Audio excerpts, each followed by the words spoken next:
Shalom teman-teman semua. Kali ini saya ingin mengupload apa yang saya jawabkan kepada salah satu ya teman saya ataupun adik saya, ya adik rohani ataupun murid dalam apologetik.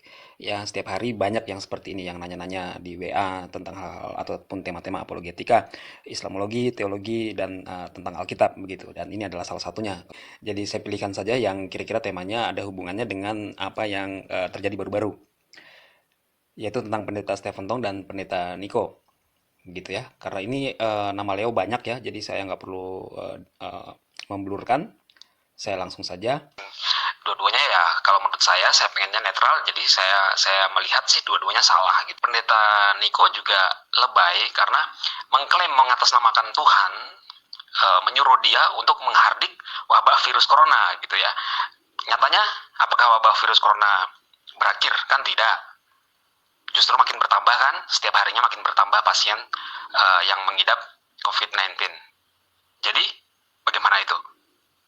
Tentu saja lebay ya kan, lebay di situ. Kalau menurut saya tidak tepat untuk mencomot ayat tentang tentang Yesus menghardik danau supaya tenang itu. Diam, tenanglah seperti itu kan. Itu diterapkan untuk virus corona, wabah dunia global. Saya rasa itu tidak tepat dan lebay, apalagi mengatasnamakan Tuhan. Pendeta Stephen Tong sendiri pun dari awal saya melihat lebih cenderung menghindari hal-hal supranatural. Walaupun saya tidak tahu ya aslinya pendeta Stephen Tong seperti apa, dia percaya mujizat atau tidak, tapi ada beberapa sebagian kalangan Kristen yang lebih menyatakan bahwa mujizat itu sebenarnya sudah berakhir. Tetapi kalau kita minta mujizat, Tuhan bisa mengadakan. Jadi lebih cenderung sebenarnya mujizat itu sudah tidak ada. Ada banyak kalangan Kristen seperti itu yang menyatakan sebenarnya atau beranggapan bahwa mujizat itu tidak ada lagi sebenarnya.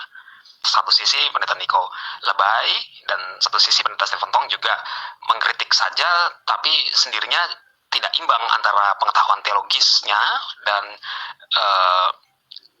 kepercayaannya terhadap kuasa mujizat. Karena Alkitab memang penuh dengan mujizat. Dan itu tercatat dalam sejarah, bukan klaim ya, bukan klaim seperti di agama-agama lain mungkin. Ya kalau ya, itu entahlah, terserah mereka. Tapi kalau di dalam Alkitab itu kuasa mujizat tercatat dalam sejarah.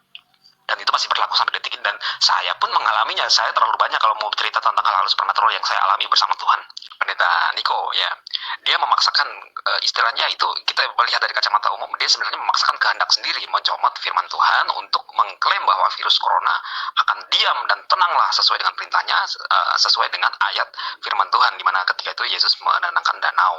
Jadi kalau ada virus corona seperti itu pasti ada maksud Tuhan yang global terjadi di dunia ini ya. Karena di Yesaya 26 ayat 20 ya, misalkan seperti itu, kita bisa lihat jelas di situ bahwa Tuhan ingin kita diam dulu, santai. Ya, walaupun ayat ini memang konteksnya ada, tahu saya ngerti ya konteks perikopnya seperti apa, berbicara tentang apa, betul. Tetapi firman Tuhan itu hidup. Dia tidak terpaku hanya itu saja dan ditafsirkan itu saja monoton begitu.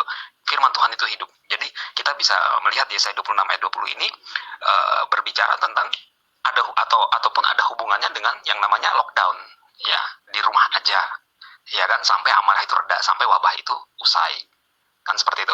Kemudian dari pendeta siapa namanya Stephen Tong, mungkin kalau saya melihat kesalahannya itu adalah karena tidak percaya ataupun mengesampingkan Yohanes 14 ayat 12 ya, di mana dikatakan di situ bahwa kita bisa melakukan pekerjaan-pekerjaan yang lebih besar daripada yang pernah dilakukan oleh Tuhan Yesus gitu. Kalau itu hanya berlaku bagi murid-muridnya, berarti firman Tuhan tidak hidup, mati sampai di situ, diam sampai di situ. Sedangkan itu kekal kan, sifatnya firmanku tidak akan berlalu. Oke? Jadi mujizat itu masih ada, hal-hal supernatural itu masih ada, dan saya mengalami berkali-kali.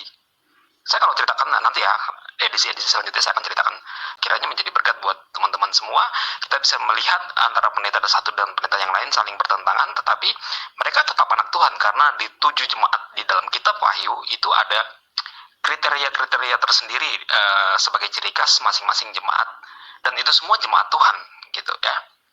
Jadi kita nggak usah mendiskreditkan salah satu, tetapi kalau misalkan ada yang salah ya oke, kita kritik, seperti yang pernah dibicarakan oleh pendeta Ezra Sorio dan Gilbert Lumoendong dan Pak siapa namanya Muriwali ya, yang waktu video telekonferensi itu. Ada benarnya kita bersatu, ada benarnya juga bisa saling membenahi. Tuhan Yesus memberkati.